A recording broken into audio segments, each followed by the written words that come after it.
2013년 대한민국, 남과 북으로 나뉜 지 60여 년이 지났습니다. 경기 침체와 생활고로 힘들어하는 북한에 비해 대한민국은 세계 속에 우뚝 섰습니다. IT, 스포츠 등 다양한 분야에서 두각을 나타내며 세계 속의 다이나믹 코리아로 자리를 잡은 대한민국이 올해로 건국 65주년을 맞았습니다.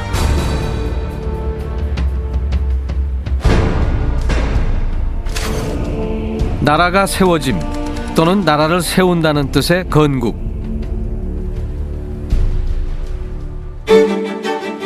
그런데 대한민국의 건국일을 정확하게 아는 우리 국민은 얼마나 될까요? 거리로 나가 사람들에게 물어봤습니다. 건국 기념일이 언제인지 아세요? 네? 아니 모르겠어요. 3월? 아, 왜 3월이야? 봄이잖아요. 혹시 오늘인가요? 대부분의 사람들이 건국일에 대해서 모른다는 대답을 했는데요. 한 여론조사 기관에 따르면 우리 국민 중 75%가 대한민국 건국일을 모른다고 답했습니다. 제헌절은 아는데 개천절도 아는데 1945년? 역사적 흐름은 알고 있는데 연도를 정확하게 잘 모르네. 건국일을 안다고 말한 사람들조차 건국의 의미를 제대로 인식하지 못하고 있는 심각한 상황이었습니다. 당신이 알고 있는 대한민국의 건국일은 언제입니까?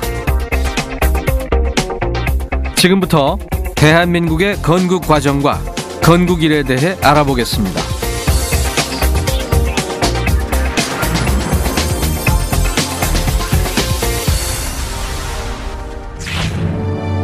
한반도 남쪽에 자유와 번영의 손길이 머문 지 반세기가 지났습니다.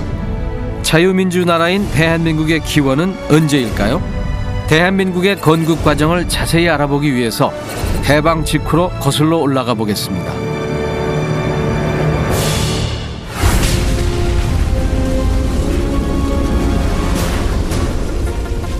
일본의 히로시마와 나가사키에 떨어진 원자폭탄.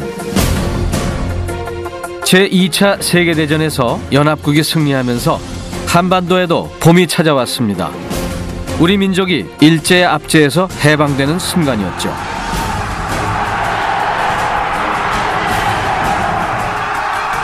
하지만 해방의 기쁨도 잠시, 한반도는 다시 격렬한 변화의 소용돌이 속에 휩싸였습니다. 남쪽에는 미군이, 북쪽에는 소련군이 각각 진주에 주둔하면서 군정이 시작된 것입니다. 소련군은 재빨리 남쪽으로 내려와 38선 지역을 먼저 점령하고 경계초소와 진지를 만들며 남과 북의 교류를 막았습니다.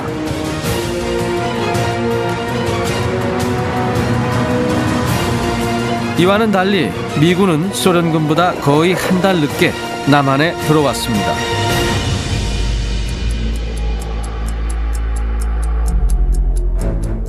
(10월 16일) 미국에서 독립운동을 하던 이승만은 꿈에 그리던 고국의 품으로 돌아왔습니다.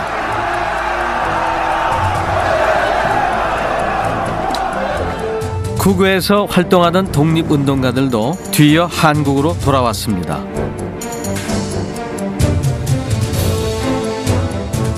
(1945년 12월 28일) 미국과 소련은 한반도에 통일 정부를 수립한다는 합의를 했는데요.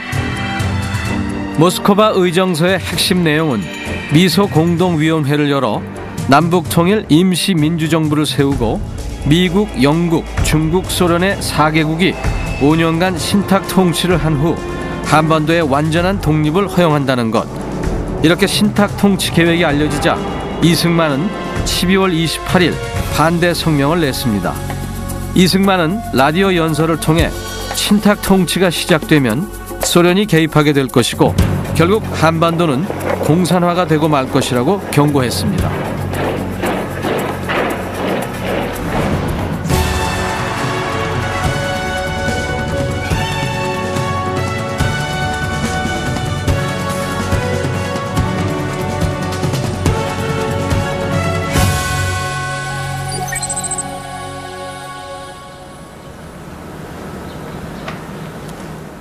1947년 10월 18일부터 초대 대통령 이승만이 거주하던 이화장입니다. 이곳에서 그는 공산화가 될지도 모르는 남한의 미래에 대해 걱정했습니다. 이처럼 이승만이 한반도의 공산화를 걱정한 이유는 무엇 때문이었을까요? 국제 감각이 뛰어났던 이승만이 볼 때 통일된 독립국가의 건설은 결코 쉬운 일이 아니었습니다. 그것은 북한을 점령하고 있는 소련군의 동의를 얻어야만 가능한 일인데 동유럽의 경우를 보면 그럴 가능성은 전혀 없었기 때문이었죠.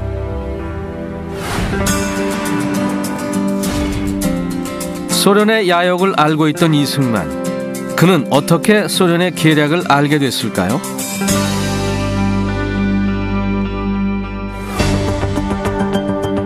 이승만은 1899년 고종 폐위 음모에 휘말려 종신형을 선고받고 한성 감옥소에 수감 중이었습니다. 이때 이승만은 피터 대제 유훈을 읽고 러시아의 전통적인 팽창 야욕을 알게 됐습니다. 북극해와 인접한 러시아는 겨울에도 얼지 않는 항구를 확보하는 게 큰 숙제였는데요. 태평양으로 진출하는 데 필요한 부동항을 찾아 끊임없이 남진 정책을 펼치던 러시아에게 한반도는 탐나는 목표물이었던 것이죠. 소련의 전신이 제정 러시아죠. 제정 러시아 때부터 늘 러시아는 이 한반도에 대해서 야심을 가지고 있었습니다. 잘 알다시피 이 극동에서 얼지 않는 항구를 차지하는 것이 러시아의 역사적인 목표였습니다. 그래서 그 한말 당시에도 러시아가 일본에게 그 한반도를 분할하자는 제의를 2번이나 하게 됩니다. 또한 공산혁명 과정에서 드러난 잔인함과 개인의 자유 억압, 종교 말살 정책 등이 이승만으로 하여금 반공주의 노선을 더욱더 추구하게 만들었던 것입니다.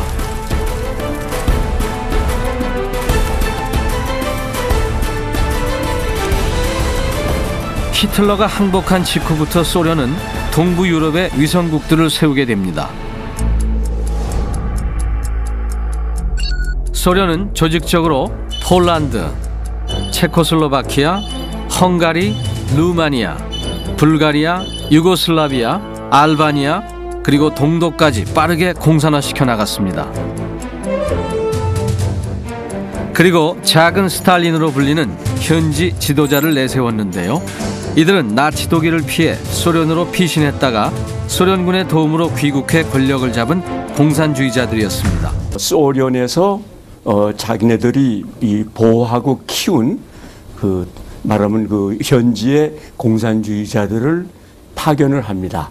예를 들면 이제 폴란드 같은 경우는 비에르트 같은 이런 사람들이 이제 들어와서 소련군의 도움으로 폴란드에서 공산 정권을 세우게 됩니다. 소련이 동유럽의 공산화의 거대한 붉은 벨트를 형성할 때 모스크바에서 제조한 공산 정권 만들기 설계도와 부품, 그리고 꼭두각시들을 화물열차에 태워 각국으로 보내 공산 정권을 세웠다고 해서 생겨난 말이 바로 화물열차 정권입니다. 전부 화물열차를 타고 들어왔다. 그래서 이제 이 화물열차 정권이라고 불리고, 그 화물열차 정권의 수장, 다시 말하면은 소련군이 스탈린이 지정해준 그 지역의 지도자는 일종의 꼬마 스탈린이죠. 그러니까 스탈린을 모방한 이 꼬마 스탈린, 작은 스탈린이 되는 겁니다. 그러면 그와 같은 동유럽의 현상이 이 북한에서도 똑같이 일어날 수밖에 없습니다. 그렇다면 화물열차 정권은 어떤 방식으로 동유럽 국가들을 점령했던 걸까요? 공산주의자들은 비공산 세력과 연립정부를 세우고 군대, 경찰과 같은 권력의 핵심 기구를 독차지했습니다. 그리고 연립정부 안에 있던 비공산 세력을 숙청하거나 정치적 테러와 공포 분위기 속에서 선거를 치러 정권을 장악하는 방식으로 많은 동유럽 국가들을 공산화시켰던 겁니다. 좌우합작 연립정부를 세웠는데도 국민들이 공산주의자들을 그렇게 많이 지지하지 않으니까 공산화를 할 수가 없어요. 그래서 결국은 1948년 2월에 소련군이 공산주의자들을 시켜서 쿠데타를 일으켜서 뒤집어 엎습니다.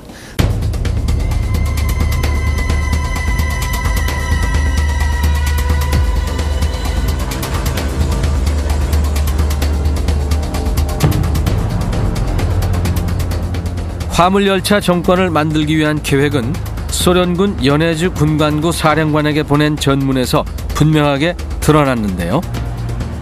소련은 동유럽에서와 마찬가지로 북한에 공산 정권을 세울 계획이었던 것입니다. 스탈린은 1945년 9월 20일 북한에 공산 정권을 수립하라는 비밀 지령을 내렸습니다.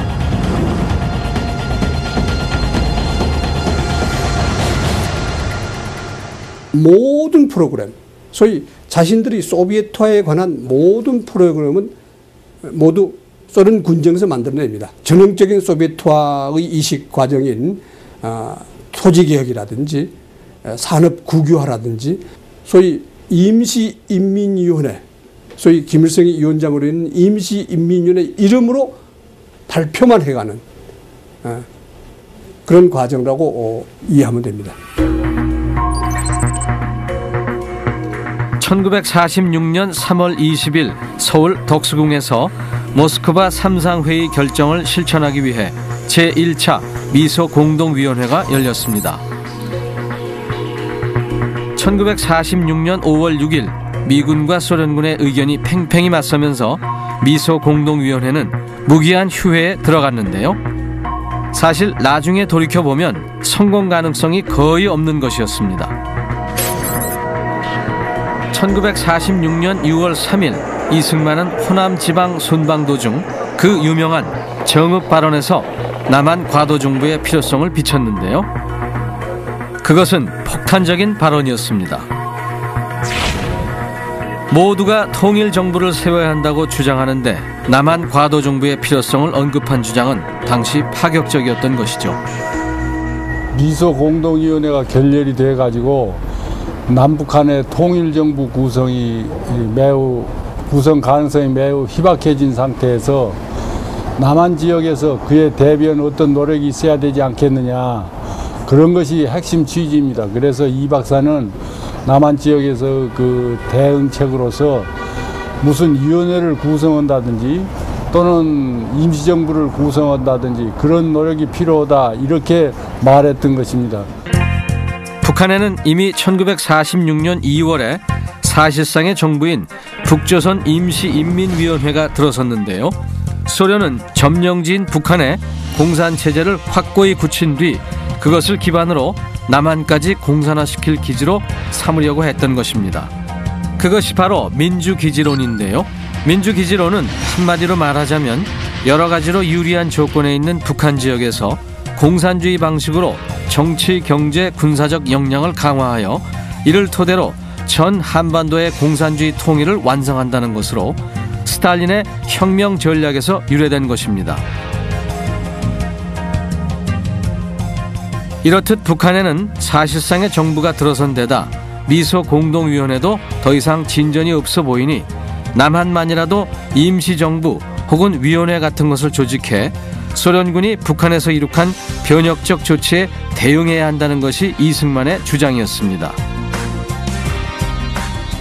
좌우 대립이 격화되면서 중도파 세력들은 미소공동위원회가 다시 열려 제자리를 잡지 못하면 결국은 분단되고 말 것이라는 위기감을 느끼게 됐습니다.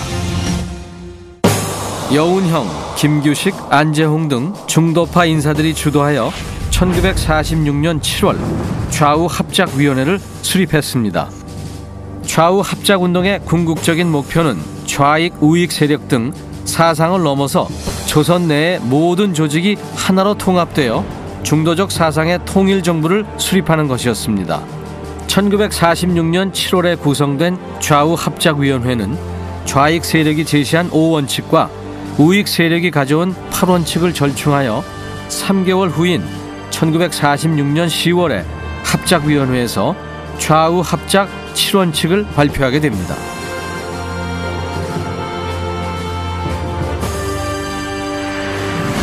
한편 이승만은 좌우 합작을 반대하며 정부 수립 문제를 미국 정부와 유엔 총회에 직접 호소하러 미국에 갈 것이라고 발표했습니다. 그는 이번 기회를 놓치면 한국은 다시 긴 고난의 시기를 보내게 될지 모른다고 말했는데요. 그렇다면 이승만은 왜 좌우 합작을 그토록 반대했을까요? 좌우 합작을 하게 되면 남한마저 공산화가 될 것이라고 생각했기 때문입니다. 이승만이 볼 때 공산주의자들은 혁명가들입니다. 혁명가들이기 때문에 그 혁명가들의 목적은 그 혁명의 목표를 달성하는 데 있습니다. 그러면 합작, 타협이라고 하는 것은 두 세력이 서로 조금씩 양보를 해서 타협을 하게 돼 있는데 혁명가들이 타협을 할 리가 없거든요. 그 혁명적인 목적을 달성하는 것이 그 사람들의 궁극적인 목표니까. 좌우 합작으로 동유럽 국가들이 공산화의 길로 가고 있는 것을 눈여겨본 이승만은 누구보다도 그 위험성을 잘 알았습니다. 그렇기 때문에 이승만은 좌우 합작을 반대했던 것입니다. 처음부터 공산정권을 세우지 않습니다. 처음에는 다른 여러 세력들을 합쳐서 이 좌우 합작의 연립정부를 세우게 됩니다. 근데 그것이 이제 오래 갈 리가 없죠. 서서히 가다가 결국은 이 공산화가 되고 맙니다. 미소공동위원회에 더 이상 기대할 것이 없다고 판단한 이승만은 유엔 총회에 정부 수립 문제를 직접 호소하기 위해 미국으로 갈 준비를 합니다.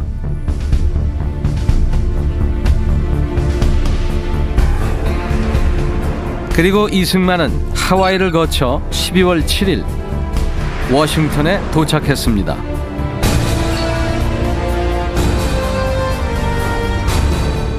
미국 정부를 상대로 조속한 정부 수립을 위해 한국 문제를 미소공동위원회로부터 분리하여 유엔 총회에 상정해 줄 것을 호소했지만 어느 누구도 그의 이야기를 들어주지 않았습니다. 이승만이 미 국무부에 제출한 서한의 핵심 내용은 다음과 같은 것이었습니다. 남한에 과도정부를 세웠다가 이후 남북한 총선거를 통해 통일정부를 세운다는 것, 그리고 소련군이 북한에서 철수할 때까지 미군은 남한에 주둔한다는 것이었습니다. 또한 소련군은 북한에서 50만 공산군을 길러내는 데 비해 미군은 남한에서 어떤 조치도 취하지 않아서 북한보다 국방력이 약해질 위험에 처했다고 경고했습니다. 미국 정계는 당시 반공 분위기가 고조되고 있는 시점이어서 이 박사의 주장에 대해서 호의적이었습니다.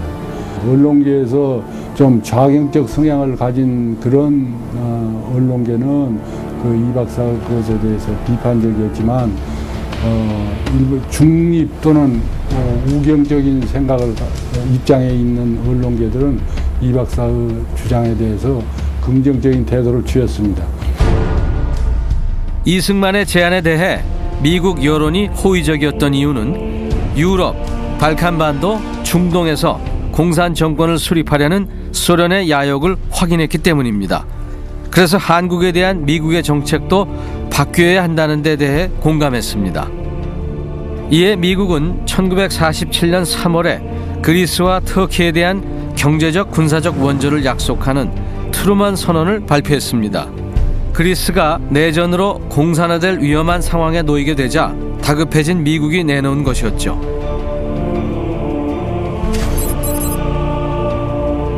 마침내 유엔 총회 본회의는 한반도에서 유엔 감시하에 자유총선거를 통해 남북 통일정부를 세우기로 결정했습니다. 유엔은 선거 계획을 실행하기 위해 유엔 임시 한국위원단을 서울에 파견했습니다.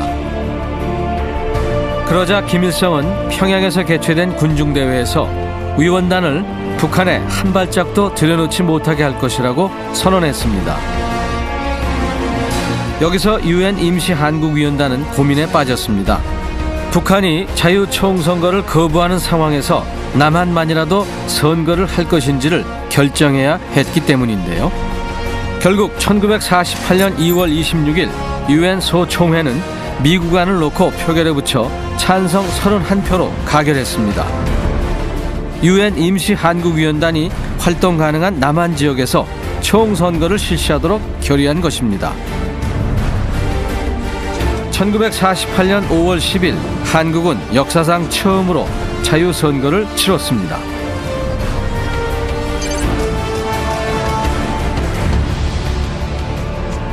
일반 민중은 총선거에 대해서 지지하는 쪽이 많았습니다. 그것은 그걸 보면 뭘 보면 알 수 있냐면 등록률이라든가 투표율이 매우 높았습니다. 남한에 살고 있는 유권자들의 의사를 충분히 드러낸 것이었고 선거 과정은 공명정대했다라고 보고서를 냈습니다. 1948년 5월 31일 이승만을 포함한 198명의 당선자들은 국회를 구성했고 이승만은 정부 수립을 서둘렀는데요. 9월에 열리는 파리 유엔 총회에서 국가 승인을 받아야 하기 때문이었습니다. 헌법은 7월 17일 국회에서 공포됐고 국호는 투표를 통해 대한민국으로 결정됐습니다. 마침내 1948년 7월 24일 이승만은 대한민국 초대 대통령에 취임하며 대한민국 역사의 첫 페이지를 적어나갔습니다.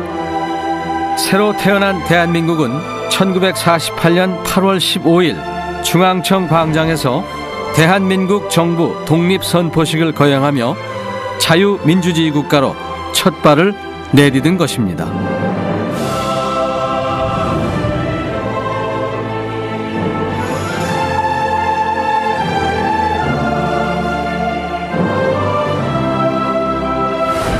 (65년) 전 오늘은 외세의 도전과 안팎의 혼란을 물리치고 대한민국을 건국한 날이기도 합니다.